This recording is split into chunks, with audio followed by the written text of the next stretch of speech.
మజ్జిగ చారులో ఆ పెరుగు కొంచెం పుల్లగా అయింది కాబట్టి ఇక్కడ కుకుంబర్, ఈ కుకుంబర్ తీసుకొని దీన్ని మనం గ్రేట్ చేసేసుకుందాం.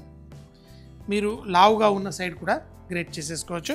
దీంట్లో కుకుంబర్ ఆ సీడ్స్ తోటి కూడా మనం ఈ విధంగా గ్రేట్ చేసేసి దీంట్లో మన మజ్జిగ కలిపి దీన్ని చారు చేసుకుంటే మీకు ఆ పులుపు అనేది చాలా వరకు కట్ అవుతుంది. చిన్న కుకుంబర్ తీసుకొని దాన్ని గ్రేట్ చేసుకోండి. రైతాలలో వాటిల్లో కూడా మీరు చూస్తూ ఉంటారు కదా, కొంచెం ఒకవేళ పుల్లగా ఉంటే మేము కుకుంబర్ రైతా వడ్డిచ్చేస్తాం. కుకుంబర్ని గ్రేట్ చేశాను. సో దీంట్లో మనము పెరుగు కొంచెం చిక్కగా ఉన్నదాన్ని బీట్ చేశాను.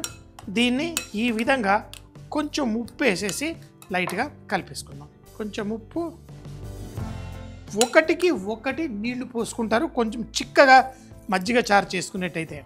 అదే కనుక మీరు తాళీలలో వాటిల్లో సౌత్ ఇండియన్ రెస్టారెంట్లో వడ్డిస్తారు. ఇందులో ఉప్పు అలాగే కుకుంబర్ మనం ఈ విధంగా కలిపేసుకున్నాం. ఈరోజు కొంచెం ఉల్లిపాయలు వేసి మనం తాలింపు చేసుకున్న దీనికి ముందుగా అల్లం తీసుకోండి. ఇది ముక్కలుగా వేసుకుంటే సరిపోతుంది కానీ కట్ చేసి ఉంది కదా వేస్తున్నాను. ఇందులో పచ్చిమిరపకాయలు కూడా మనకి ఘాటుకు కావాల్సినంత తీసుకోండి. కొంచెం అల్లము, ఆ పచ్చిమిరపకాయలు, అయితే కొత్తిమీర కూడా మీరు కావాలంటే ఇందులో వేసుకోవచ్చు. మేము హోటల్లో చేసేటప్పుడు అయితే మిక్సీ జార్లో బుర్రని కొట్టేస్తాము. కొట్టేసి ఈ విధంగా కచ్చా పచ్చాగా దీన్ని దంచేసుకొని మన మజ్జిగలో కలిపేసుకోవచ్చు. దీన్ని తాలింపులో వేయాల్సిన అవసరం లేదు. చూడండి, ఇలా దంచిన దాన్ని మనం ఉప్పు, మన కుకుంబర్ కలిపిన దాంట్లో వేసుకోండి. ఇది ఏంటి, మనం మజ్జిగ చారు చేసేది ఎక్కువగా అన్నంతో పాటు తినడానికి. ఇప్పుడు చూడండి, ఇందులో మనకి ఆ కావాల్సిన ఫ్లేవర్స్ అన్నీ వచ్చేసాయి. ఈ కుకుంబర్ వేయడానికి వల్ల కూడా ఇది కొంచెం లైట్గా చిక్కదనంగా అయింది. మీరు కావాలంటే ఇంకొంచెం పలసగా చేసుకోవచ్చు. ఇప్పుడు దీనికి తాలింపు ఎలా వేయాలో చూద్దామా. మజ్జిగ చారు చేసుకున్నప్పుడు 2 విధాలుగా చేసుకుంటారు. మనకి నార్త్ ఇండియాలో అక్కడ ఏంటంటే ఆ మజ్జిగని ఉడికించి దాంట్లో కొంచెం శనగపిండి వేసి రకరకాలుగా చేసుకుంటారు. మన దగ్గర ఎక్కువగా మనం ఈ సౌత్ ఇండియాలో మజ్జిగని మళ్ళీ వేడి చేయకుండా చేస్తారు. అయితే అక్కడ కూడా బాగా ఫ్లేవర్ రావడం కోసం ఆవాల నూనె వాడతారు. మనకి ఆవాల నూనె అలవాటు లేకపోతే మీరు నువ్వుల నూనె, పల్లి నూనె వాడుకోవచ్చు. కానీ ఈ తాలింపు వేసేటప్పుడు ఉల్లిపాయ, వెల్లుల్లి 2 వేస్తున్నాను. మనకి నూనె అయితే వేడెక్కాలి. ఎందుకంటే ఆ శనగపప్పు అలాగే మినపగుండ్లు మనం వేసినా అవి మనకి రంగు రావాలన్నా, మరీ ఎక్కువ మాడకూడదన్నా కానీ ఆవాలు చిట్పట్లాడాలంటే మాత్రం నూనె వేడెక్కాల్సిందే బాగా. ఇప్పుడు ఇందులో ఎండుమిరపకాయలు, ఈ ఎండుమిరపకాయలు చూడండి స్టవ్ మీద నుంచి పక్కకి జరిపేస్తాను. ఇందులో కొంచెం జీలకర్ర, స్టవ్ మీద వేడి తగ్గించుకొని దీంట్లో శనగపప్పు, మినపగుండ్లు 2 వేసేయండి. శనగపప్పు వేసిన తర్వాత వెల్లుల్లి, వాటిని లైట్గా దంచాలి. లైట్గా దంచిన వెల్లుల్లి ఈ నూనెలో కుక్ అవుతూ కొంచెం ఫ్రై అవ్వాలి. మినపగుండ్లు మాడకుండా చూసుకోండి. ఇప్పుడు కరివేపాకు, వెల్లుల్లి వేస్తే ఇంగువ చాలాసార్లు వేయరు ఎందుకంటే మనకి అదే ఫ్లేవర్ వస్తుందని. కానీ చారు ఇలాంటివి చేసేటప్పుడు నాకు వెల్లుల్లి వేసిన కొంచెం అంత ఇంగువ, ఇలా రవ్వంతా ఇంగువ వేశారనుకోండి, ఎందుకంటే మన మజ్జిగలో ఆ మంచి ఫ్లేవర్ని తీసుకొస్తుంది.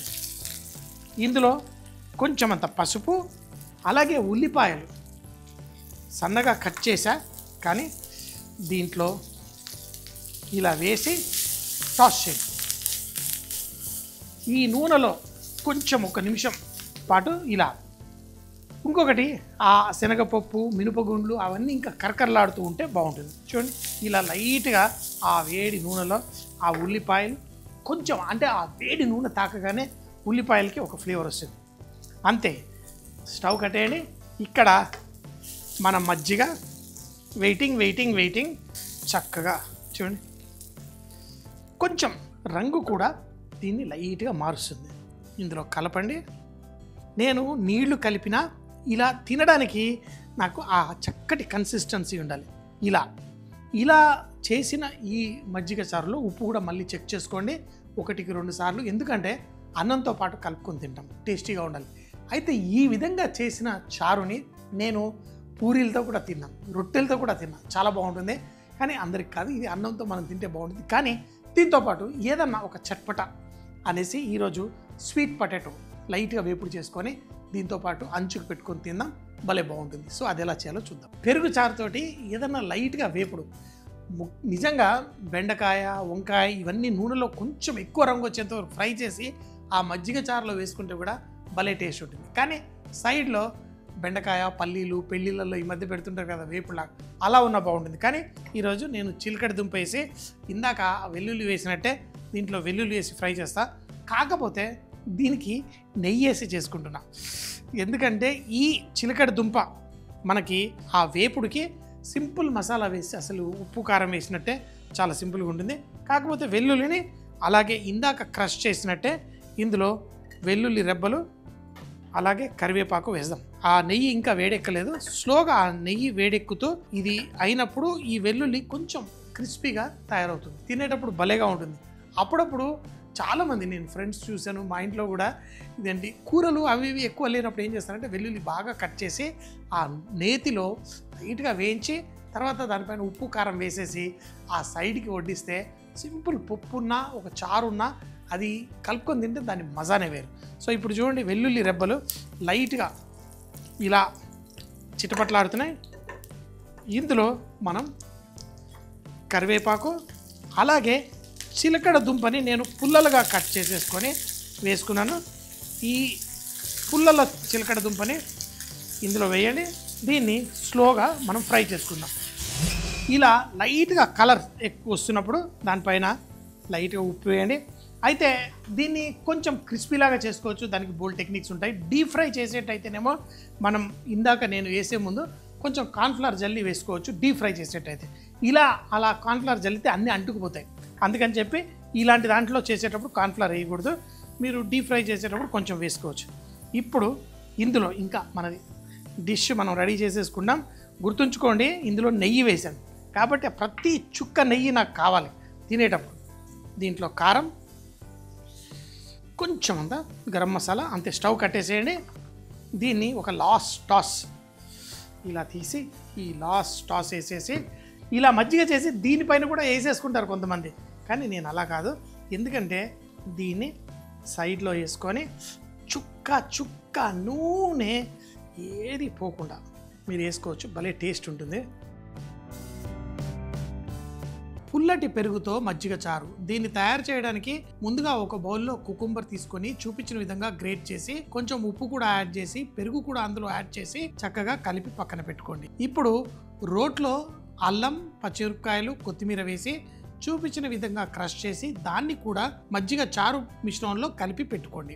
ఇప్పుడు ఒక ప్యాన్లో కొంచెం నూనె వేసి ఆవాలు, ఎండుమిరపకాయలు, జీలకర్ర, శనగపప్పు, మినపగుండ్లు, వెల్లుల్లి, కరివేపాకు వేసి వెల్లుల్లి కొంచెం రంగు వచ్చేంత వరకు ఫ్రై చేసి ఇంగువ, పసుపు అలాగే సన్నగా తరిగిన ఉల్లిపాయలు కూడా అందులో వేసి చూపించిన విధంగా లైట్గా సాటే చేసి ఈ తడకా మిశ్రమాన్ని మనం ముందుగా తయారు చేసిన మన మజ్జిగ చారులో వేసి కలుపుకోండి. పల్సటి మజ్జిగ కూడా చిక్కగా అనిపించే విధంగా ఆ కుకుంబర్, ఉల్లిపాయలతో భలే టేస్టీగా తయారవుతుంది. దీంతో పాటు తినడం కోసం మనం చిలకడ దుంపల ఫ్రై. దీన్ని చేసుకోవడానికి చిలకడ దుంపని అగ్గి పుల్లల్లా సన్నగా కట్ చేసి పెట్టుకోండి. తర్వాత పాన్ లో కొంచెం నెయ్యి వేసి అలాగే దంచిన వెల్లుల్లి, కరివేపాకు, చిలకడ దుంప ముక్కల్ని కూడా అందులో వేసి చిటికెడు ఉప్పు వేసి లైట్ గా బంగారు రంగు వచ్చేంత వరకు ఫ్రై చేసుకోండి. ఎప్పుడైతే ఈ చిలకడ దుంప కొంచెం క్రిస్పీగా అవుతూ తయారవుతుంటాయో ఇందులో కారపొడి, గరం మసాలా వేసి టాస్ చేసి వేడివేడిగా మనం వడ్డించుకోండి. ఇది అన్నంతో తింటే చాలా చాలా బాగుంటుంది.